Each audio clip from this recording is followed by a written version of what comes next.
Bom dia a todos, que a paz em nosso Senhor e Salvador Jesus Cristo esteja contigo, meu irmão e minha irmã. Nesse dia de hoje nós vamos apresentar a seguinte mensagem: enfrentando o inimigo com armas defensivas. Nós precisamos, para enfrentar o inimigo, tanto das armas ofensivas quanto das defensivas. Então vamos ver quais são as armas defensivas que Deus colocou à nossa disposição. A primeira é a fé. É pela fé que tomamos posse da vitória que Jesus Cristo obteve para nós na cruz do Calvário. Ali foi cumprida a mais antiga promessa feita por Deus, ainda no Éden, quando ele disse à serpente: porém inimizade entre ti e a mulher, entre a tua descendência e o seu descendente. Este te ferirá a cabeça, e tu lhe ferirás o calcanhar. Gênesis 3,15. Por essa razão, Paulo dizia, e nós também podemos dizer: tudo posso naquele que me fortalece. Também podemos dizer: somos mais do que vencedores, por meio daquele que nos amou. Foi pela fé que os 70 discípulos tomaram posse da autoridade que Jesus lhes havia dado. Foram às cidades a mando do mestre e voltaram relatando o seguinte: Senhor, os próprios demônios se nos submetem pelo teu nome. Ao que Jesus lhes respondeu: eis aí vos dei autoridade para pisar de serpentes e escorpiões e sobre todo o poder do inimigo, e nada absolutamente vos causará dano. Lucas 10, versículo 17 a 19. Em sua carta aos Efésios, o apóstolo Paulo diz que é através do escudo da fé que apagamos todos os dardos inflamados do maligno.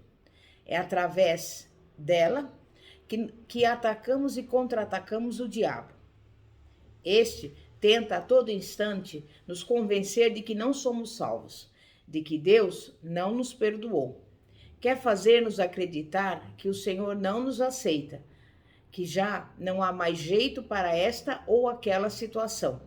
Não há esperança e nem saída para nós, que tudo está perdido, que tudo está acabado. Então repita assim comigo: é pela fé que saímos do fundo do poço, colocamos-nos de pé, levantamos a cabeça e dizemos: diabo, você é mentiroso, é o pai da mentira e nosso acusador, mas está derrotado em nome de Jesus, que nunca recusou dar a mão aos caídos, prostrados e necessitados. Ele nunca deixou de perdoar ao mais vil pecador que se arrepende. Nunca encontrou um caso perdido, um que não tivesse solução.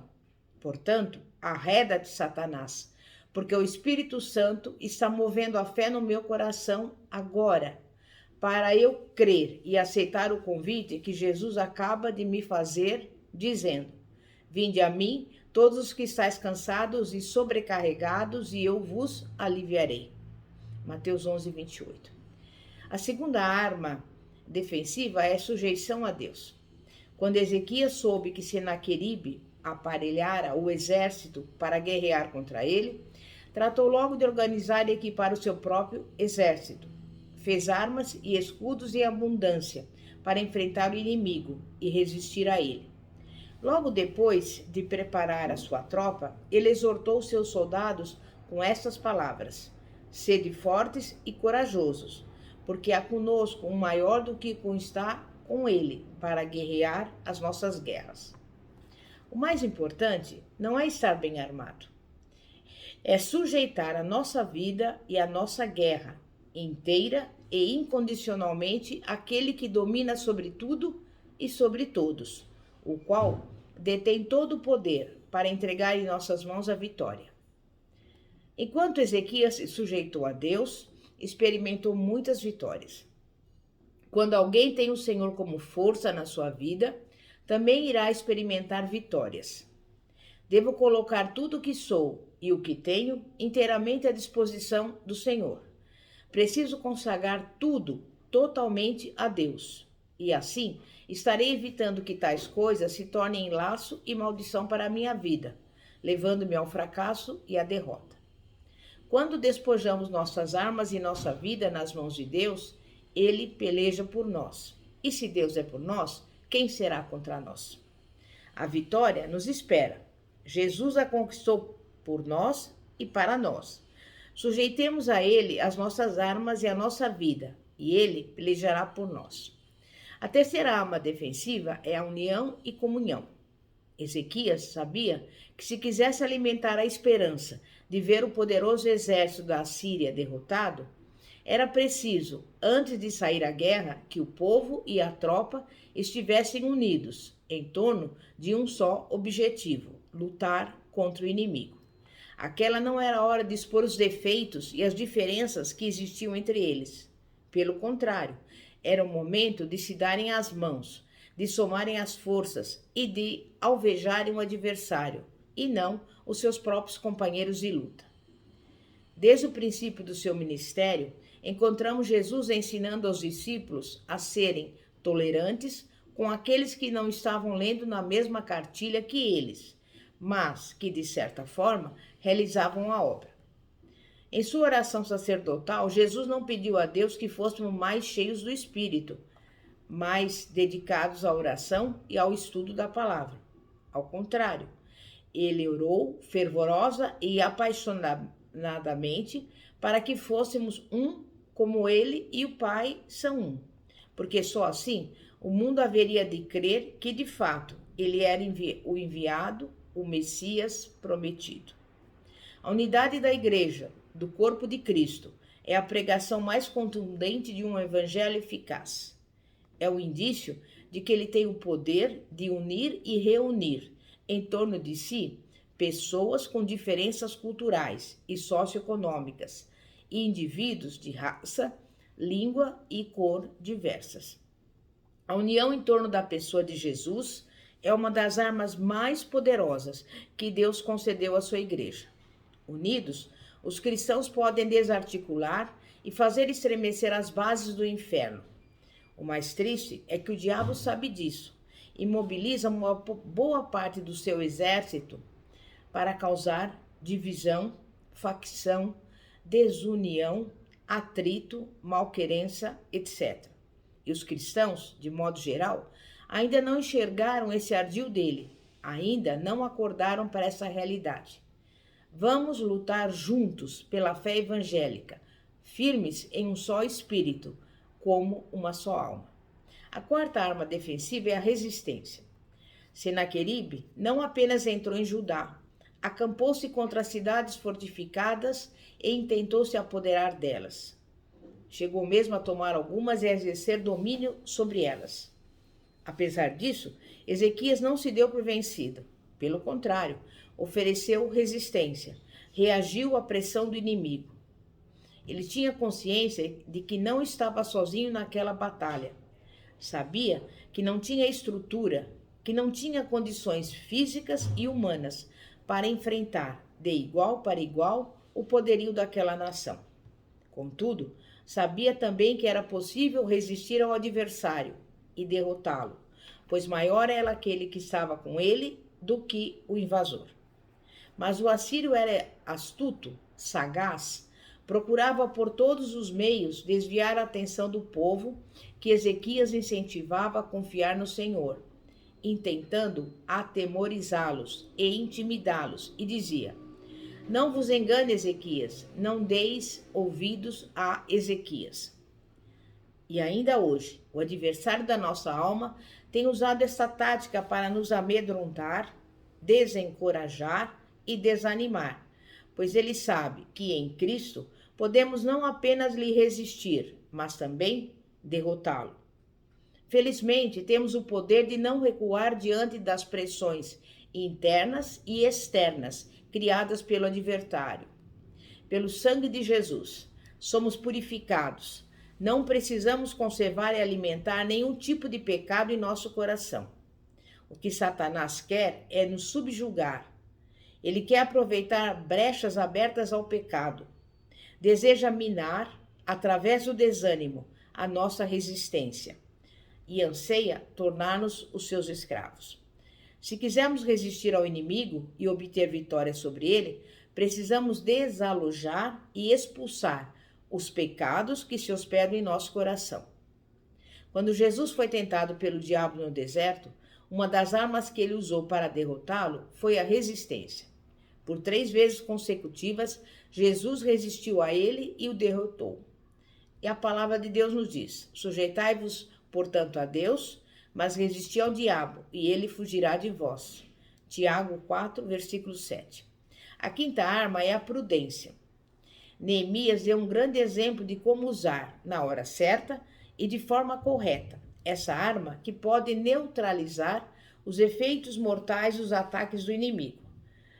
Neemias 7, versículos 1 a 3. Conforme a orientação de Neemias, era para que as autoridades de Jerusalém não permitissem que as portas da cidade fossem abertas enquanto o sol não estivesse quente, que à tarde as portas fossem fechadas enquanto os guardas ainda estivessem lá, e que cada morador montasse um posto de guarda em frente à própria casa, visto que a cidade era espaçosa e os moradores poucos. Mas por que tanta precaução? Porque aqueles que sugavam, espoliavam e exploravam o local e os habitantes que ali tinham permanecido estavam revoltados e furiosos. Eles já haviam tentado várias vezes travar e impedir o crescimento da obra. E agora, depois de muito esforço, os muros já estavam concluídos e as portas colocadas em seus devidos lugares. A estratégia empregada por Neemias nos ensina que, à medida que a obra vai crescendo em nossas mãos, precisamos acionar com maior frequência a arma da prudência. A sexta arma defensiva é o discernimento. Sem discernimento, estamos sujeitos ao fracasso e até mesmo à morte espiritual. É que corremos o risco de lutar contra nós mesmos e contra Deus e, consequentemente, a favor do inimigo. Mas então, precisamos ter discernimento do quê? Discernimento do que é a ação de Deus. Devemos estar atentos para não atribuirmos um ato de Deus que não entendemos a algo ou alguém que não ele. Os cristãos que viveram no início da era cristã precisaram ter discernimento para compreender que a perseguição estava nos planos de Deus.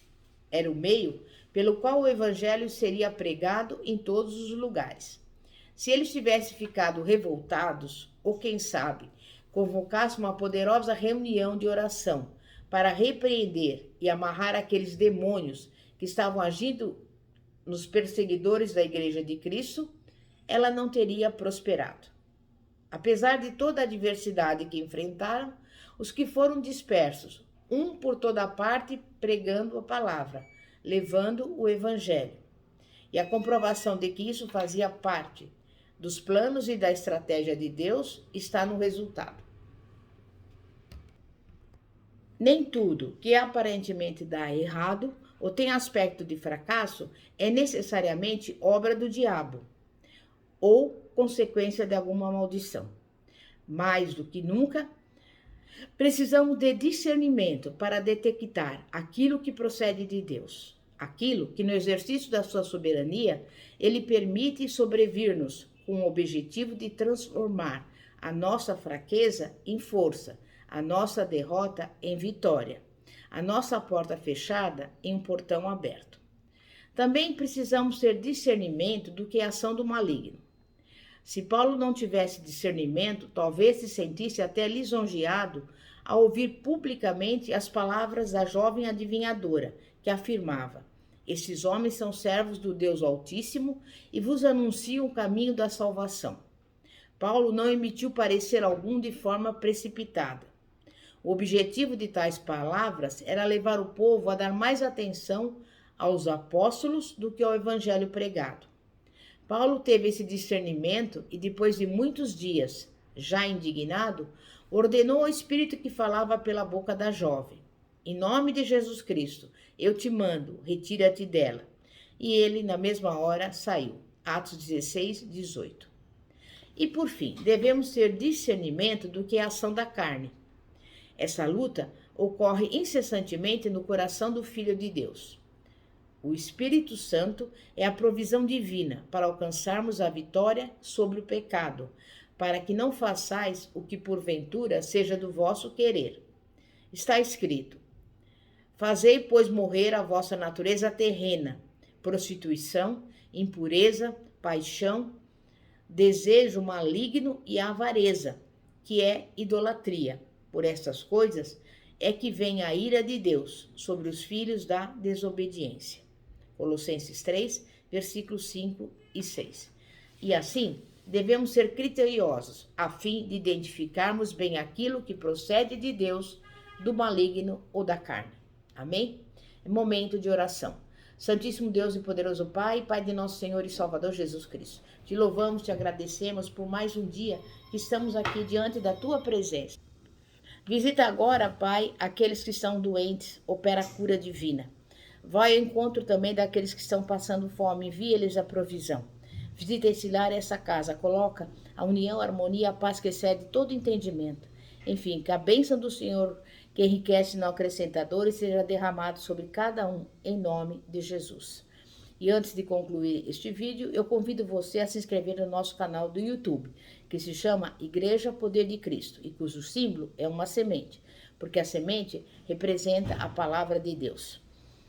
É pastora Fátima, da Igreja Evangélica Apostólica Poder de Cristo. Que a paz de nosso Senhor e Salvador Jesus Cristo esteja contigo. Glória a Deus, aleluia. Amém e graças a Deus.